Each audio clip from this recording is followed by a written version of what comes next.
راولا کوٹ سے محمد خورشید بیگ کی خبر شامل کرتے ہیں۔ 5 اگست یوم سیاہ یوم استحصال کے طور پر منایا گیا۔ یوم استحصال کے سلسلے میں جلسے جلوس اور ریلیاں نکالی گئیں۔ مقبوضہ کشمیر کی عوام کے ساتھ اظہار یکجہتی کے لیے طلباء، وکلاء، تاجر، سیاسی تنظیمیں اور تمام مکاتب فکر کے افراد نے بھرپور شرکت کی۔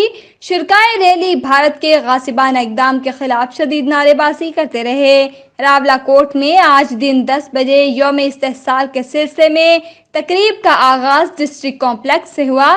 منعقدہ تقریب میں کمشنر پونچھ سمیت تمام ضلعی افسران نے شرکت کی۔ ٹھیک 10 بجے سائرن بجا کر 1 منٹ کی خاموشی اختیار کی گئی۔ اس کے علاوہ شہر بھر میں مختلف سیاسی و سماجی تنظیموں کے زیر اہتمام ریلیاں بھی نکالی گئیں۔ کالج گراؤنڈ سے کچہری چوک تک قوم پرست جماعتوں کے زیر اہتمام مشترکہ ریلی نکالی گئی، جس میں طلباء، وکلاء، تاجر، سیاسی تنظیموں کے رہنما شریک تھے۔ کشمیریوں سے اظہار یکجہتی کے لیے کیپٹن حسین شہید فریڈم موومنٹ نے بھی ریلی نکالی۔ ہندوستانی ہوگا، لیکن کبھی ہمیں یہ بات برداشت نہیں ہے۔ آج ہم یہاں پہ جو کھڑے ہیں پی این اے کے ساتھ، ہم کوئی اتحاد میں نہیں ہے۔ جب پی این اے بنا تھا تو ہم اس اتحاد کے اندر نہیں تھے۔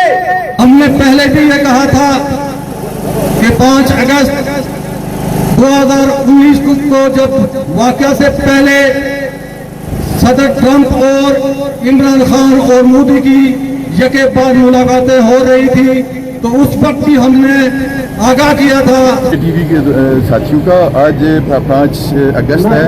آپ پوری کشمیری قوم جو ہے وہ ہندوستان کے اقدامات کے خلاف نفرت کا اظہار کر رہی ہے، اور ساتھ ساتھ عجیب واقعہ ہوا ہے۔ جس طرح 14 اگست اور 15 اگست ہندوستان اور پاکستان کی آزادی کا ڈے تھا، اسی طرح 4 اگست اور 5 اگست بھی تاریخی طور پہ ہمارے لیے ایک ہی طرح کے دن ہو گئے۔ 4 اگست کو پاکستان نے جو ڈرامے بازی کی ہے، جس طریقے سے اپنا جھنڈا اور اپنے نقشے میں جموں کشمیر کو شامل کیا ہے، کے دن بھارتی مقبوضہ کشمیر میں بھارتی مظالم، اور بھارت نے 5 اگست کے دن جو اقدام کیا 35A کے خاتمے اور بھارتی مقبوضہ کشمیر میں غاصب بھارت کے مظلوم عزائم، کشمیری عوام پر انتہائی ظلم و ستم، کشمیری عوام کو گاجر مولی کی طرح کاٹا جا رہا ہے۔ کشمیری عوام کے آج کے دن خصوصی حیثیت ختم کی گئی، 35A کا خاتمہ کیا گیا، اور بدترین لاک ڈاؤن کو آج 1 سال گزر گیا ہے۔ بھارت جتنا بھی ظلم کر لے، کشمیری عوام